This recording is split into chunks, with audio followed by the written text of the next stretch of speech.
And the thought that a book about mental health would be about mental illness, right, is a natural thought to have. And I think it follows from how the system frames mental health. And it frames it just in terms of what's wrong with us, right? And there are enough numbers in the book of diagnoses to give all of us a whole bunch of diagnoses. What does that do? It just makes us, it creates fear and confusion in us. And we see mental health through that reflexive shame, what's wrong with me lens, as opposed to seeing, hey, I'm interested in this. I want to build good mental health, just as we build good physical health. Welcome to Passion Struck. Hi, I'm your host, John R. Miles, and on the show, we decipher the secrets, tips, and guidance of the world's most inspiring people and turn their wisdom into practical advice for you and those around you. Our mission is to help you unlock the power of intentionality so that you can become the best version of yourself. If you're new to the show, I offer advice and answer listener questions on Fridays. We have long-form interviews the rest of the week with guests ranging from astronauts to authors, CEOs, creators, innovators, scientists, military leaders, visionaries, and athletes. Now, let's go out there and become Passion Struck.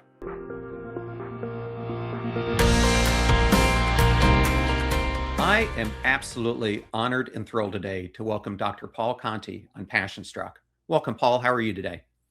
I'm doing okay. Thank you. And thank you for having me. I first became aware of your work years ago listening to a podcast you did with Andrew Huberman. And then since then, I've listened to you on The Good Life and more recently with Mel Robbins. But I've always wanted to have you on the show, and you are someone my listeners frequently request. So it is such a profound honor to have you here today. Well, thank you. That's great to hear. Makes me extra happy to be here. Today, we are going to be discussing this brand new book. For those who can't see what I'm holding up, it's titled, What's Going Right? A Powerful New Method for Optimizing Your Mental Health. And Paul was kind enough to send me an ARC of this, which is one of the advantages of being a podcaster. And I have to say, I really loved the book, Paul. I came away feeling that it isn't really in totality a book about mental illness. It's a book about cultivating the architecture of what I see as a healthy generative self. And that is what really, I took away when I was finished with it. Is that your intention for how you wrote it? Yes, absolutely. And the thought that a book about mental health would be about mental illness, right, is a natural thought to have. And I think it follows from how the system frames mental health. And it frames it just in terms of what's wrong with us, right? And there are enough numbers in the book of diagnoses to give all of us a whole bunch of diagnoses. What does that do? It just makes us, it creates fear and confusion in us. And we see mental health through that reflexive shame, what's wrong with me lens, as opposed to seeing, hey, I'm interested in this. I want to build good mental health, just as we build good physical health, right? We don't want to go to the doctor just because something is wrong, right? What we want to do is take care of ourselves. And that's why we understand how our bodies work. And okay, diet and exercise, good diet and exercise, these are good for us. We want to get enough sleep. We have basic understanding of our bodies, how they function, and our physical health. So we can think of physical health through the lens of wellness, right? And wellness, of course, is so important. It's a whole industry of wellness now around physical health. And that makes sense. That's good preventive medicine, right? It helps to prevent problems, and it lets us approach life on the front foot. Right? Why would we not see mental health in the same way of, I want to understand myself. I want to build good mental health. Why? Because I'm trying to build a healthy self in body and mind.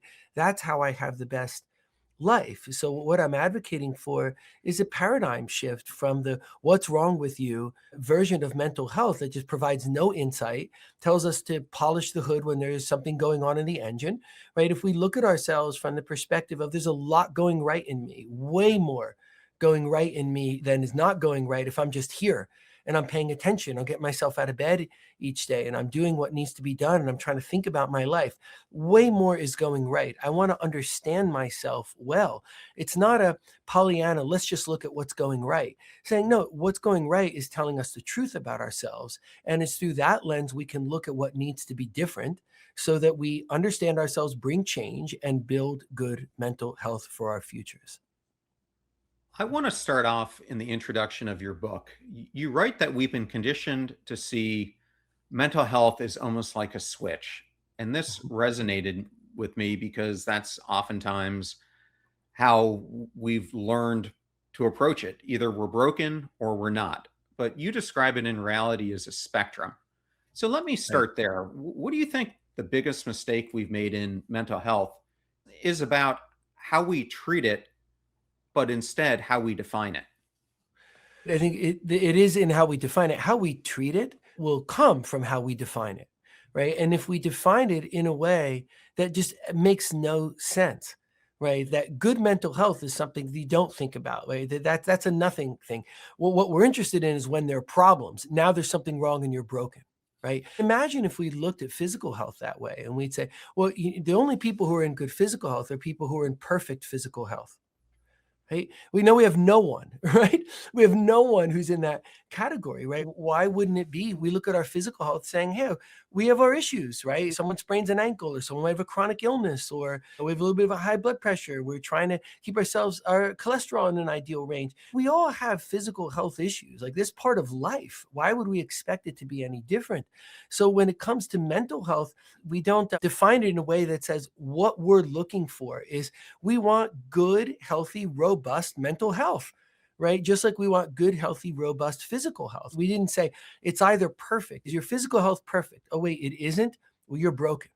What's wrong with you? And then we just give you a bunch of numbers and then you feel bad, right? But that's what we're doing with mental health. And if we say, no, this is the most important aspect of our lives because everything, including our physical health and how we take care of ourselves, comes through the lens defined by our mental health. So let's understand ourselves and build good mental health for our futures. I would argue that, yes, it's a frame shift or paradigm shift I'm arguing for, but I would also argue it's just common sense that what we're doing doesn't work, right? It is not working. Our mental health is getting worse over time. And when you think about how we're conceiving of it, of course it's getting worse over time. It just makes sense that it would unless we bring this change and we understand and are empowered to build good mental health for ourselves. Paul, I believe that we all have defining moments in our lives. And a lot of those moments, unfortunately, happen around trauma. Some of them also happen around joyful moments like getting married or having the Yes. birth of your child. For me, one of those defining moments happened when I was 37 or 38. My best friend had been diagnosed with colon cancer at the time. And I remember he was visiting me at my home in North Carolina. And I just had this gut feeling that it was probably the last time I Mm, was ever going to get to see him in person. And so I purposely took right. that time to really tell him how much he meant to me. I understand in a different situation when you were around 25, you had a defining moment with a close family member of yours that really set you on this path of doing the work that you're doing today. Can you tell us about that incident if you're open to it and how that reshaped everything that you knew in your life? Yes. And I'm sorry to learn of your friend and his illness, but it is good to hear that you carry with you having done what you did in that time when you told him how you felt. You were real and true and honest, which comes from a well-grounded place in you and is, of course, was so good for him. And you carry that forward with you. So that part is good to hear about. You'd asked about the tragedy in my life when I was in my mid-20s, which was the loss of my youngest brother to suicide. And what it showed to me is just how mental health was completely unaddressed. He had a serious medical illness that had come out of the blue a couple of years before. And I remember as he was going through it, thinking, gosh, there's a lot of attention to his physical health, but you could see there were changes in him. And I was off at school too. There were things that I missed, but when I checked back in, you could see, gosh, there are differences in him that I could see when I would go away and come back home, and they weren't being addressed. And there were some conversations about it, but nothing was really looked at. And it's amazing to me that what ended up, the illness, I think, was part of what, at the end of the day, ended up killing him. Right. But it wasn't the physical part of the illness. It was the mental health changes. You could see in retrospect, he didn't feel as safe in the world. He didn't feel that he was strong anymore. He felt a sense of weakness and a sense of vulnerability, and he was then compensating in unhealthy ways. And it was so clear to me, like, my God, we didn't look at what was most important here, right? And I could see that because of the changes in me. I became much less healthy afterwards. And it was by realizing this can't be going anywhere good in me. I don't want to repeat this where I'm having mental health problems.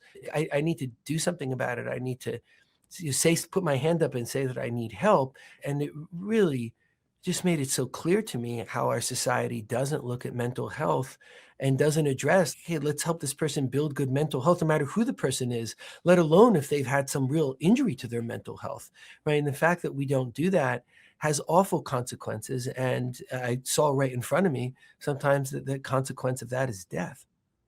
The topic of suicide is always a touchy one. And being a veteran, it is so tragic that outside of the soldiers and seamen that we've lost in war, Mhm. they pale in comparison to the 150,000 veterans that we've lost outside of conflict to suicide. And Yes.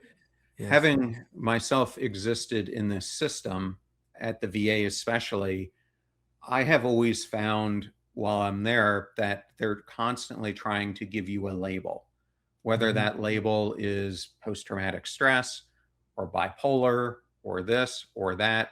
We seem to get categorized almost as much as medicine is now categorized by the different some compartmentalizations. So Yes. I remember going through this process because I've unfortunately had childhood trauma and combat trauma, other things in my life. Yeah. And I was getting all these labels. I think by the time they were done with it, I had 10 or 12 different labels. And Yes. I didn't like the wording on many of them. And I didn't think they were Right. accurate. So it led me to start studying this DSM, which is the Bible for mental health, because I wanted to learn where are these diagnoses coming from. And I'm going here because you're really critical on how the system is structured, especially the DSM being largely a catalog of problems. For a listener who might not be familiar with what we're talking about, what is the DSM and what does it get right? And what do you see it's getting wrong about how it's shaping how we see ourselves, those who are being diagnosed by it? The DSM is a book of over 1,100 pages that's just filled and filled with diagnoses and modifiers of diagnoses. There's an infinite amount of numbers in those 1,100 pages, which guarantees that if we're following through that book, that we will not understand people. So it was born of an effort to understand people, right? But to say, well, we also need to be able to communicate, right? So we would have diagnosis numbers. So one clinician can communicate to another clinician. You could say, okay, here's the syndrome that's going on here, and you could communicate with insurance companies for billing purposes. There was a reasoning behind it that has gotten wildly out of control. Right. So now we have this book of taxonomy, and we think of it, as you said, like a Bible, and it gets called like the Bible of mental health to equate this book of taxonomy. It's a book of taxonomy. It's an inventory of numbers, right? To equate that to a religious book. And again, I'm not being critical. This is how the field does it. The field sees it this way. It shows how lost we are, because in all those numbers is not understanding. So it burgeoned out of control. We'll make more numbers and more numbers. Now there's a system that wants to understand you. There are good people. I've worked in VA systems. There are good people in the VA systems who want to help, but they're working under a misguided premise. So they keep adding numbers. Now there's a thought that the system really understands you now. Why? Because it's giving you 10 numbers. No, the system does not understand you. In its desire to understand you by giving you more numbers, it steps further and further away from understanding you. Right. And if we step back from that and we say, just as an example, a person is having depression, and the depression is rooted in part in some biological facets and some childhood trauma and some adult trauma, perhaps combat trauma. I'm just making this up. This may not be your diagnosis, but let's say we look at it that way, or there's trauma driven issues in this person. We could capture that in a narrative. We could give it a number if we want, but then we're being respectful to you by not thinking we're going to capture you in a bunch of numbers. Right? We might say, okay, you're having mood issues, or you're having post-trauma issues. Okay, let's note that, right? But we can do all that in a book this thick. How about a book this thick instead of this thick? But we then write about you. Here's how you're having mood issues, or here's how you're having issues after trauma. That's the route to real understanding. But we're operating in this facade that we keep giving people numbers, and it also tells us their medicines indicated for the numbers, right? And sometimes medicines make sense, right? But a lot of times this is what lets the system just try to just polish the hood when there's something going on in the engine, and say, well, if you have these numbers, this is what we use, this medicine, or CBT, which cognitive behavioral therapy can be helpful, but it's not an answer to everything, not even close, right? But what it ends up doing is letting the system use medicines or some of these more superficial therapy tactics, right, in order to try and just sanitize things and get you feeling a little better without ever understanding and going to the root. And of course, how do we change things for the better about anything in life? We understand and we go to the roots. If we don't do that here, we will not get good results.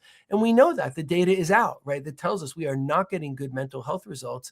And when we think about that, it's clear and obvious why we aren't, which is why we just have to change. And Paul, I'm going to build upon this because when I was going through that period of time, one of the major things I was trying to deal with, and you talked about physical health and mental health, was I had experienced a number of traumatic brain injuries throughout my life, starting when I was at 5, and then they just progressed. And some of them are sports related, some of them are combat related. I was actually in a coma for a couple weeks as a result of one of them. And Wow. the symptoms of a lot of mental health disorders and the symptoms of long-term effects of TBIs overlap in many ways. And so I decided I really had to start understanding my makeup, like what was going on. Because what I found, given your analogy of the roots, is that the system was only looking at the leaves and the branches, and they weren't looking at Right. the trunk, and they weren't Yeah. looking at the roots. So I started to go through this, what turned out to be a 2-year period of me search, where I started to unpack what is going on with my gut health, what is going on with my sleep patterns, what's going on with my circadian rhythms, how much is drinking playing a role in this, how much Yes. is my depression playing a role. And Yes. what it led to is me developing a structure of self, which is at the core of what you talk about. And it leads me to this question: why do you think people are trying to change their behavior so much without first understanding that structure of self? I think the systems don't guide us to understanding. It's great. And I'm sure it's made a huge difference in your life to go down this pathway where you're like, hey, I need to understand myself, right? But you had to bring that to yourself, right? You were already in a system to get help. And the system did not say to you, you know what would be best is let's try and help you understand yourself. If you're feeling depressed, there's going to be a number of factors. Let's just think about what those factors might be. Let's think about something that relate to childhood. Let's think about something that can relate to traumatic brain injury.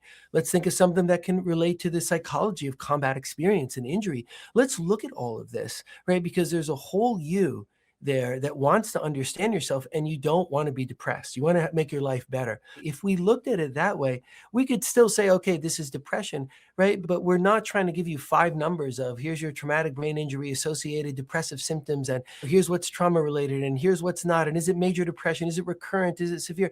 Now we're just lost in a jumble of numbers. What's lost in the jumble of numbers is you. Right? So you had to go do that for yourself, and it shouldn't have to be that way because many people will not. They won't see that, oh, I need to go do something for myself that the helping system isn't doing for me. Right? So why people are trying to find results or often are scared and just spinning wheels, or we feel like deer in the headlights, is because the helping systems aren't helping us. Right? If you had a physical health problem, I don't know why I feel short of breath. You could go down a system that will try and understand that, right? A doctor will listen to your heart, listen to your lungs, maybe get a CAT scan, get an ultrasound. We're trying to learn now. Why are you short of breath? We would bring a process that says we would like to understand this. If we don't do that for mental health, then yeah, some people will be fortunate enough to be able to do it on their own. But most are trusting the systems. And if the systems aren't saying, we're going to help you by helping you understand you, we're interested in understanding you, then that's how people are not helped. And they can go through a system that then is interested in throughput. right? The VA system, all healthcare systems are very busy with mental health, right? Why? Because we're not solving problems, right? If we polish the hood and call it good, right, that problem is going to come back, right? The car is going to come back to the mechanic if we just polish the hood and called it good when there's something going on in the engine. So the systems are designed for throughput, and what we make by not actually addressing what's going on is more need for throughput. People keep coming back to the systems, so they're just trying to get people through to the other side of the system, and that's not how we make people better. Again, the proof, this isn't me making a projection that, oh, if we do this, it's not going to work. I'm saying, here's the data in front of us. We've done this and it doesn't work. Right? And we need to take an approach to it that is more simple. It can acknowledge, can we have mental health problems? Yes. Just like we can have physical health problems. Depression, for example, is a neurochemical imbalance in us. It's a health problem, right? So those health problems are real, but it's how we conceive of them. If we start saying, we want to help you understand yourself and build good mental health. Now let's look at all the ways in which, for example, in your case, you're resilient, you're perseverant, right? You're able to bring health to yourself when the helping mechanisms are failing you. We say there's a lot going right in you, right, to be at the place that you're at. Now, from that real and true perspective, we're also going to look at what's not the way you want it to be. We're going to look right at that depression, and we're going to help you get to the roots of it. Now we're talking, right? Now we're in a place where we can solve problems. I love what you're alluding to because for most of us, our primary care provider is the gateway into our health ecosystem. And Yes. my wife is a primary care provider. And one of the things she talks about all the time is how the insurance system is a thorn in their side because it really pays them based on volume. And because of that volume, they're expecting you to see a patient every 15 to 20 minutes. Now, luckily, when I was at the VA earlier this week for my yearly physical, my doctor, who's a DO, was using AI to help him circumvent having to do written medical records. And he was telling me that it's been profound because it's given him an extra 10 to 15 minutes that he's now able to spend on patients instead of having to leave and write all of it up. But when you're that consumed on time, obviously you're not going to have the time to do what I did was start looking at every aspect of what was working and what's not. Right. So you approach this structure of the self using 5 different parts. And I found these to be really interesting. And they're unconscious, conscious, defense mechanisms, character structure, sense of self. I'm going to start with unconscious and conscious because my first book that I wrote a few years ago, I have a chapter that basically goes into unconscious and conscious. Mine is looking at it through a different lens. I was looking at it more on how we're living our lives. And I was saying most of us are doing it unconsciously. We're living like we're pinballs bouncing off of things, system one, as Danny Kahneman would say, instead of being consciously engaging and being the master of the game who's learning how to play the ball. But I think the same thing goes with a lot of our mental health journeys. Would you say that's an accurate analogy? I think that's true. Yes, I think if we don't have a method of understanding, then we will not understand, right? So just as if you go to see a doctor for a physical medicine complaint, there's a method of understanding. Like you have a human body, it has organs in it, right? We have an idea of how those organs function, right? There's a basic premise. The same is true for mental health because you have a human brain and a human mind. So there is now a process to go through that starts with an unconscious mind. We all have an unconscious mind, and the vast majority of what goes on inside of us goes on in the unconscious mind. And that sets the climate inside of us. Then what sits on top of that is the conscious mind, what I'm actually thinking about now, which is a very small subset of everything that's going on inside of me. And that climate inside of me has a big effect on what is in my conscious mind. How am I thinking about it? How am I feeling about it? Then we have an array of defense mechanisms that we use to protect ourselves in the world. And that also comes from the unconscious mind, and it grows up around the conscious mind to protect it. Then we have a character structure based on that, a set of characteristics of us as we interface with the world. And then there's a sense of self, that this is an I, right? That I am an Yeah. I, and just as I can conceive of the I physically, how my body is doing, how my organs are doing, how my health is doing, the same is true for our mental health. So the idea is we can understand physical health problems because we have a route of approach, right? So we need that route of approach for mental health, saying just as we can examine you, get labs done, get studies done, we can do the same. You have a structure of self and a function of self, just like you have a structure of your body and a function of your body. And you have those things because you are human. Right. So now we're off to the races of helping because this applies to everyone. And we're also doing justice to it. You were saying before, I want to say also a real word of gratitude to your wife and to all people out there who are primary care medical providers. It is so difficult to do. Right, that more than half of all complaints brought to physical health doctors are coming from a mental health origin. So now they're trying to deal with physical health and mental health. And you think your doctor said, oh, with this AI tool, I get 10 minutes back. Why should a doctor ever have had 10 minutes of the 15-minute appointment taken by documentation, right? Why should we as patients allow this to happen, right? I think our primary care doctors are so put upon, and we owe them a debt of gratitude for operating in a system that just inundates and buries them in paperwork, right? In numbers in order to just try and get their job done. And then they're trying to take care of people in a single digit number of minutes to actually pay attention to them. That is not fair to the primary doctors. It is not fair to the patients, meaning it's not fair to any of us, right? Yeah. We may not all be primary care docs, but we're all patients at one time or another. So to look at that and say, this doesn't work, and the insurance systems, within the rules we give them, they're going to do whatever they do to try and optimize and be a successful business. The blame, it rests upon us as humans, as people who have accepted that this is how we're going to get our health care met, let alone that we're driving the primary doctors to greater mental illness, greater substance abuse, higher rates of suicide. So yes, we're doing that to the demographic that's on the front lines of helping us. And as we're doing that to them, we're ensuring that we as a population are not adequately understood and helped. Paul, I want to sit with this unconscious and conscious for another minute. To me, one of the book's organizing ideas was that we as human beings are governed by three major drives: Yes. something, assertion, so agency, protection, autonomy, Yeah. those types of things. The next one is pleasure, Yes. which has healthy and unhealthy elements to it. But then you bring up something that really piqued my interest, because when I think of the word passion struck, to me, people mislabel it. To me, it's really about our drive, like what Mhm. drives us. And so I loved your word that you used, generative drive. Can you talk about those three things, how they impact us, and specifically this defining term, generative drive? Yes. Yes. Thank you for asking. It's one of the real main points of the book. In addition to saying, hey, we can understand our mental health and build good mental health like we do our physical health, and here's a route to it, right? I'm making this point that we have been misguided in how we conceive of ourselves. The field of mental health has traditionally and across time seen us as having just assertion and pleasure drives in us.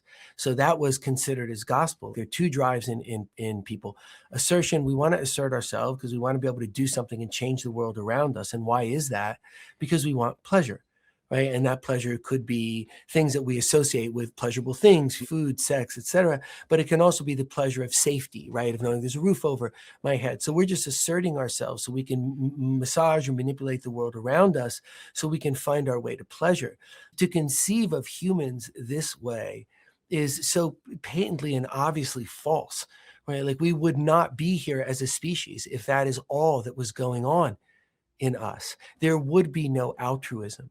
There would be no people who join the military and put their own health at risk in order to protect others, right? None of this would happen. We would not create art, right? We wouldn't offer a hand up to someone who's down when no one is watching, right? All the things that are best about our humanness come from our generative drive, our traditions of philosophy, literature, history. We've known this across hundreds, thousands, and not hundreds, but thousands of years, right? We have understood this, but we haven't acknowledged it in modern psychology that what we want is to be generative. We want the world to be better that we want to leave the world better than we found it. And it's not just at our deaths, right? It's each day. Even if someone gets up and has a quiet victory of getting through their day, right? No one's going to celebrate them. Their day is difficult from when they wake up to when they go to bed. And they might think, all I'm doing is getting through all this so I can do it again tomorrow. That person is being generative. That person isn't driven by, oh, I just want to massage the world and find some pleasure in it. That person sees a value higher than themselves, right? Maybe they're taking care of their family, right? Maybe there's a primary care doc getting up and doing the job because people rely on that person, right? That there's something in us that's at the core of our humanness. And this is when we're happy. Again, it's not a Pollyanna concept. Like when you see humans that are happy, and we have a lot of data about this too, people who age happily, who've had a lot of trauma or tragedy in their life, and they feel good about life. They're living through the generative drive. And we can't expect it makes sense in a sad way that if we're just going to conceive of ourselves as assertion and pleasure machines, right, then of course, why would we not try and understand our mental health completely in an 1,100 page book of numbers, right? It would make sense, right? Except none of it makes sense at all because the overarching concept is wrong. If we have to see ourselves as humans, right? What is it that we want? We're driving towards happiness. We want a sense of peace. We want contentment when we're considering our own lives, right? Even the things that are negative, we want a capacity for delight. This is when we enjoy life. We feel good about life. We age healthily. We take care of our physical health. We're good people in the world around us. This is what we want. And we're missing entirely the point that it's that we should be striving towards. And how do we do that? Well, we build good mental health. Yes, we look at what's wrong.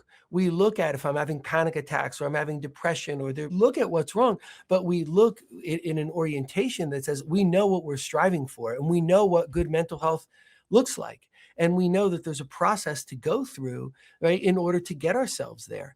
So now we're not afraid. We're not turning away from mental health. We're saying, yo, that makes sense. Right? I'm going to approach my whole life through a lens determined by my mental health. I want to look at that.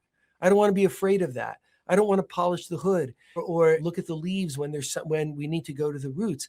Hey, let's go do that because here's the good news. There are mechanisms of understanding. We can understand the structure of self, the function of self, how our drives are balanced, and we can make change. That is the sea change that I'm really advocating for, because I think it's there in front of us and we know enough to do it.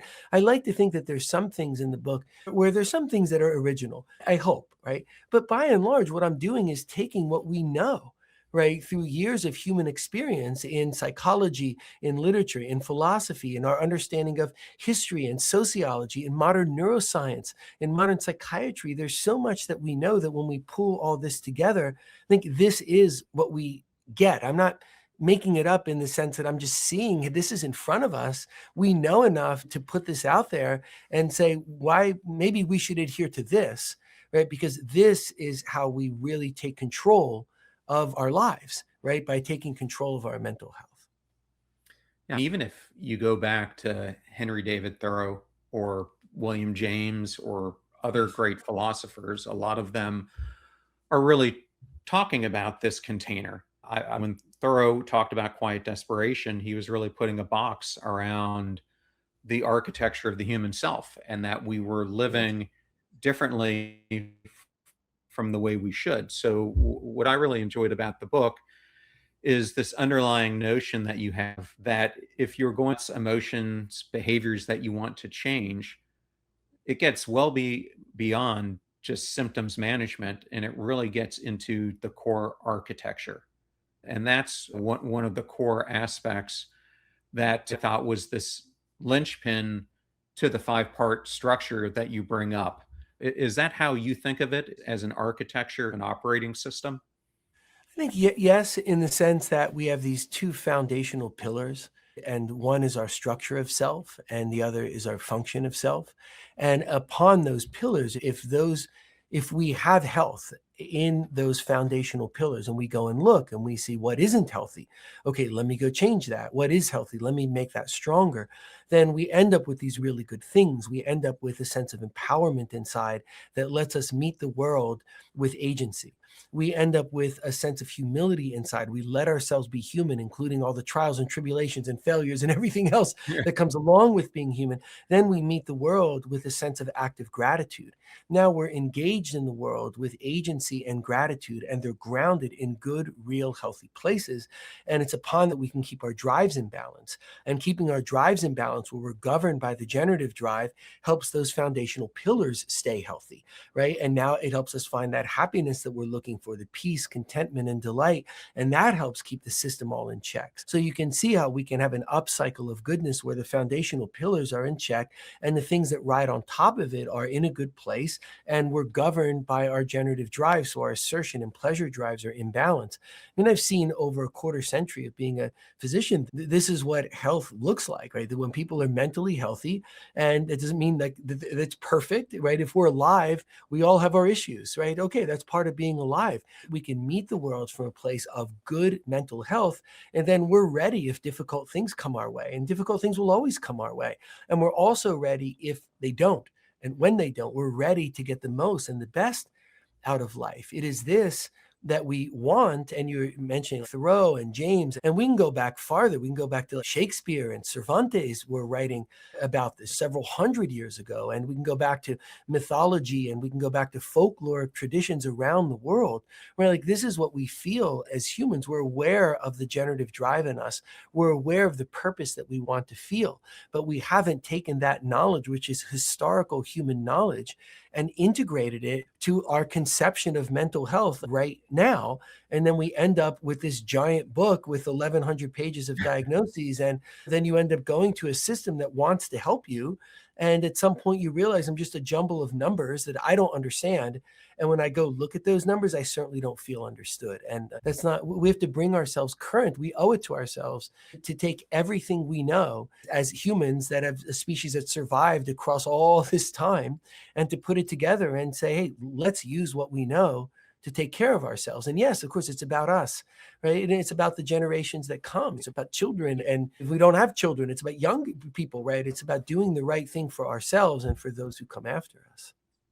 Paul, one of the things I experienced, and I was diagnosed with I can never pronounce the word Oh, dysthymia, dysthymia. Yeah, dysthymia. dysthymia along my journey, is the world was changing, and I didn't understand how, but I knew parts of me were starting to vanish, and the world around me was starting to seem less bright. And I couldn't put my finger on it, which was one of the reasons that I went to get help. But an important part of my journey was I shifted the question I was asking myself, and from what's wrong with me to what's happening inside of me. Mhm. And Yes. when you think about that question, someone who's listening might think, well, that's a small difference. But to me, it was actually a huge Oh, shift. no. It's a huge difference. Why is that such a big difference? And I'll let you talk and then I'll explain it for me. No, I think this is talking about something very important. Think about what you said, and I'm not trying to diagnose you during the time together, but it's interesting to say dysthymia, which just means chronically low mood, right? And I think given what you're describing, you're going to have a chronically low mood, right? It's like me coming in and saying my knee hurts, and then if you say back, oh, you have hurt knee. Okay, you told me something true, but it doesn't help me understand, and it doesn't help me change anything, right? So the idea, why would a person have dysthymia? The whole concept there is there are people whose neurobiology, whose brain chemistry mean that even if everything is going really well in their life, there aren't traumas weighing on them, there aren't worries and anxieties intruding onto them, they'll still have a low mood. It's meant to capture something neurobiological that is not what's going on here. Right? There aren't a lot of people who have life where it's running along very well, but their mood is chronically low no matter what. We're like, that's interesting. And it's a brain biology, a brain chemistry issue. And we should look at that. You're telling me about a person, you, who's had a lot go on in his life. And because of all the stress and responses to that, right, then you get your mind pulled off into some aspect of unhealthy behaviors or thoughts or conceptions of self. Of course, you're going to have a low grade, low mood. It's not that thing dysthymia is meant to capture. Right. But now someone gives you that diagnosis as if somehow that tells us anything, right? It doesn't tell us anything, right? And I think it leads us astray because now you probably felt worse. Okay, you have low mood. Let's give you another number. And you realize this isn't helping me at all. And instead of thinking about what's wrong with me, wasn't helping you, right? You got a lot of numbers that told you that, right? What you said is what's going on inside of me. You made the gigantic leap across the chasm right here. The chasm comes from the place that modern mental health is at, which is not a healthy one, right? So you cross that chasm of being curious about yourself, of doing something the system didn't invite you to do. Why don't we get curious about you? Why don't we, the system or the treaters, and you collaborate in a way that says, let's get curious about you and what's going on inside of you? Were you like this when you were younger? Okay, you had some childhood trauma. Do you remember before then what your mood was like? If you don't, okay, how were you after that? How were you between then and military related trauma? I want to understand you as best I can because that's going to be the route to finding solutions to this. And you realized that this what's wrong with me diagnostic paradigm was getting you nowhere. So you leaped across the chasm to say, hey, how about I bring curiosity to myself, compassionate curiosity, not beat myself up. What's wrong with me? Curiosity, but real curiosity. And it sets you down a path of understanding yourself better and making your life healthier. Paul, one of the things I realized I was doing is I was falling in the trap of the unconscious narratives I was telling myself, such Yes. as this feeling I wasn't enough, that I was broken, that I Yeah. didn't matter, that I wasn't seen by other people. But what I learned when I started to understand myself and look at the underlying things that were going on was that whole story of myself could be rewritten. But you have to be conscious of it first. I think I had to Right. become aware of the patterns that I was reinforcing in order to overcome them. And then once I understood that, I started taking the steps to then consciously engage with my life and to start trying to figure out what was at the root of them. Because I figured if I'm having all these things, there's got to be something that was the starting point. And so that became my mission was how do I get at Right. if there are tons of things bothering me, what was the core of that? And so that's what I ended up doing. And when I was able to do that and became conscious of it, I was then able to respond. Right. And that restoration gave me back my agency. And I Yeah. think through that, then I came back to center and back to self. And I think this is what your whole book parallels Yes. that journey. Yes, I think the example you're giving of your own life is it's a beautiful example. You got yourself to a healthier place because you realized I need to understand myself and I need to understand what is this story I'm telling myself? Right? And how am I telling myself this story? Am I saying to myself over and over again, you're not enough, you're not enough, you're not good enough, what's wrong with you? If that's my dialogue to myself, maybe in those words or in similar words, how am I ever going to understand anything? Right? I painted myself into a corner here and I need to stop and look at what it is that I've done. Why are these voices in my head? Not really the voices are your own, it's your own thoughts, right? Saying that you're not enough. Wow, like why would that be?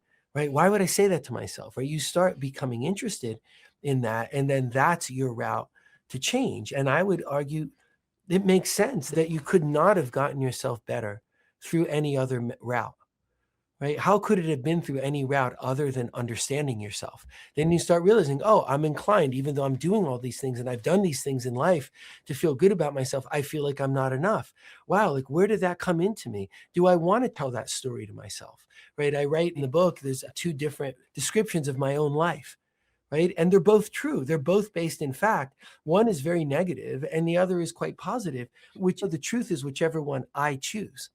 The same was true of you. You could decide that you're not enough by telling yourself you're not. Now you've made that declaration, but is that really fair? Is that really what you want to choose? Right? It becomes a choice. And if you know there's another conception of you that doesn't involve, oh, what's wrong with me? Why am I not enough? There's another conception that looks at perseverance and resilience and lets you own the things that you maybe don't feel great about in your life and still feel good enough, right?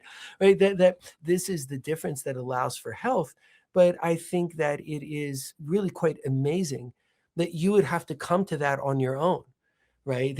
And you're a person who, who has a lot of agency in him, just from what I know of you, that your brain, a light bulb goes off. This isn't getting me anywhere, and I have to understand myself. Just like in me, after the loss of my brother, when I was having unhealthy relationships, unhealthy friendships, drinking more than I should, becoming less healthy, there was something that said, hey, you need help. And I called the number on the back of the insurance card for mental health help, even though I was embarrassed about it because of the environment I'd grown up in.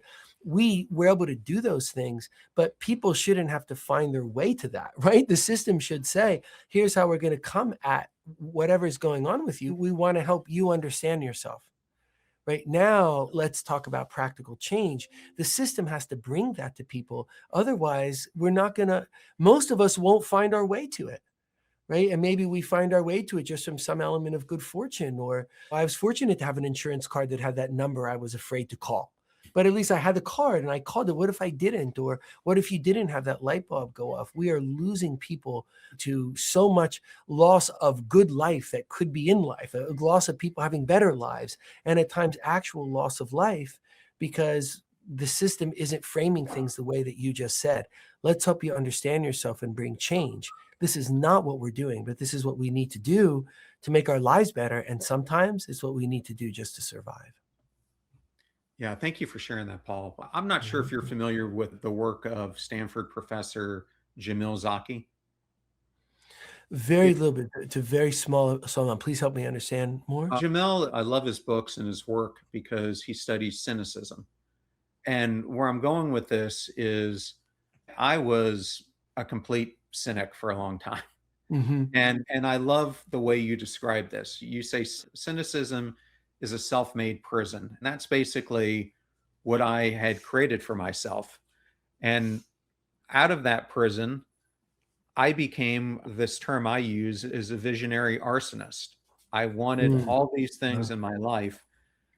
And because of that cynicism and the statements I was making to my inner self, I was arsoning the very things that I wanted to better my relationships, my work environment, how I was interacting with my kids, all those things. Right. And I think, as you suggest, cynicism masquerades as intelligence. How does that function for a listener to understand this? Cynicism is a very unhealthy defense mechanism. Right. It justifies in us. It also has aspects of denial and avoidance and rationalization. It's false justification for stepping away from in our life. So someone who's had their last 3 romantic relationships didn't go well, who says, no one ever wants to be a good partner. There's no one good out there to be found, right? I'm too smart for that to try and go find another partner. Or someone who is in a job they really don't like and they're miserable in the job and says there's no better jobs, everybody's the same everywhere, right? What it is, it's a rationalization for giving up on life, vitality, generativeness in your life, right? And because it's rooted in us thinking we understand something, it provides another little bit of payoff to us that is just short term and is bad for us. It makes us feel smart and not naive. Right? Anybody who thinks there could be a good relationship or a better job, that person is naive, right? So now we feel good about ourselves for feeling cynical. I'm smart enough and I know enough about the world to know, no, there's no goodness out there, right? But think about how dramatic, talk about making a prison, right? It's like the prison is made of cynicism wrapped in all that feeling of I feel good about myself, like I'm smart and I know the world, right? Boy, we seal ourselves inside of a prison, right? Because that is a lie. Right? Is it true that it's difficult to find a good partner and a mutual relationship? Yes. Is it true that it's difficult to find a good job in a good environment? Yes. But difficult is 100% different from the lie of saying that it's impossible.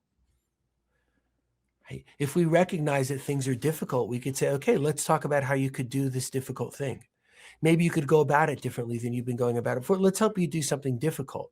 But now that is inspirational. Aspirational. We say, come on, you can do it, right? Let's just figure out how things have not gone the way you want them to. Let's help you understand yourself and bring routes to change. We're acknowledging something is difficult and helping a person understand themselves and get to the other side of it, as opposed to this lie of saying, well, there's no good to be found anyway. And that, I think, is really the curse of cynicism.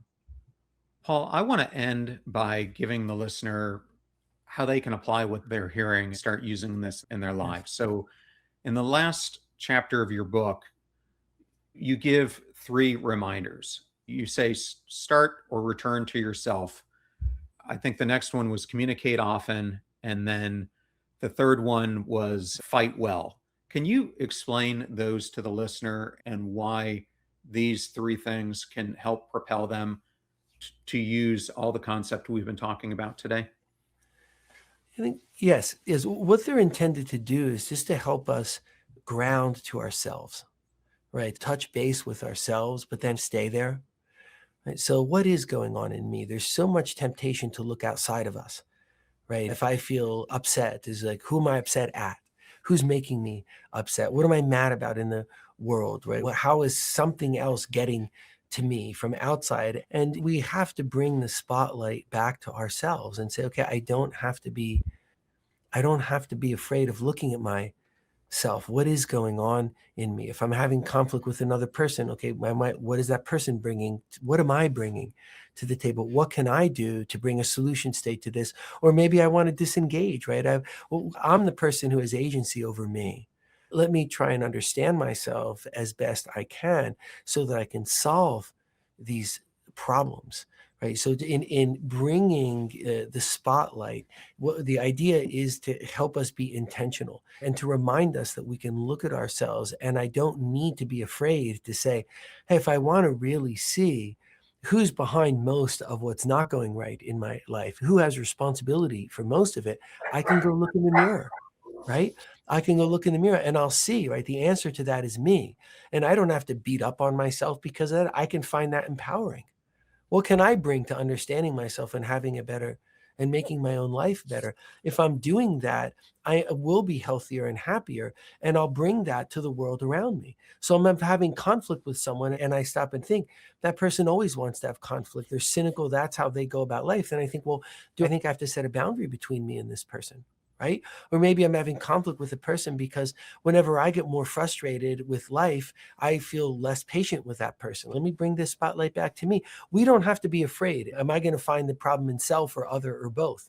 Right? Because I have a route to understanding myself. I'm not beating up on myself. I'm bringing compassionate curiosity. Why am I doing all this? Because I want things to be better. And I try and bring in the book a lot of routes of inquiry. Here are steps of how you can make this better. And I want to bring that message here that we're only scared to have the spotlight on us, right? If we feel ashamed because of some reflexive stigma about mental health and we feel disempowered, how about we get rid of both of those things and say, if you're having mental health issues, that's because you're human, right? So it's okay to look at yourself. And if you're looking at yourself, right, and you have a structure around doing all of that, then the thought is like you're going to find a route to healthy change. That's okay. Right now, we've taken away so much of the fear and confusion that makes us turn away from mental health. Paula, I'm smiling because my solo episode tomorrow, I capture the Truman Show, the movie in it, and Uh, I use this analogy of of a spotlight, but I used it differently. When people think of the Truman Show, they often think of the last moment when he runs into the side of the sphere that he's in. And I think the real moment of transformation that initially gets not even noticed is when the spotlight falls from the sky as he's driving down the road and he's, what is going on? And yet everyone around him is acting as if everything is normal. And I yeah, think a key point is we need to look for those moments because I think we do what Truman does in our own lives. And yes, we have these things that are pent up and we just go along with life as normal instead of looking at the sign and then starting to build the structure of ourselves. So I right. thought I would just end there. I think that's a beautiful way to end. And I think we could think of that as saying, hey, if it's my life, it's okay the spotlight is on me.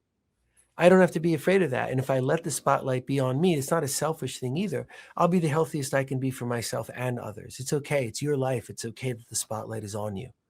Right? Because if the spotlight is on you and you're looking at yourself, well, you're going to bring understanding. You're going to be better able to define your life that way. Paul, I always try to end by having the audience have the opportunity to understand more where they can reach out to you. Where's the Mhm. best place for them to learn more about you and your work? So there are two websites. One is drpaulconti.com, and it's just DR, and then my first name, Paul, my last name, Conti. So Dr. Paul Conti, drpaulconti.com. And then I work with about 30 like-minded people, and we do a lot of different direct mental health and consulting based work. We do general work, we do intensive work with people and with couples. And to see a little bit about me, and then also how do we work here? How do we feel like this is the approach to helping people? How do we feel mental health should be practiced? The website there is pacificpremiergroup.com. So just Pacific Premier Group strung together.com. And then there are links there to the podcast and to media and to the book. So from there can be links to anything else. Paul, it was such an honor to have you today, and congratulations on this fantastic new book, What's Going Right. Thank you. I highly Thank you. encourage it for all my listeners. Thank you. I appreciate you having me on.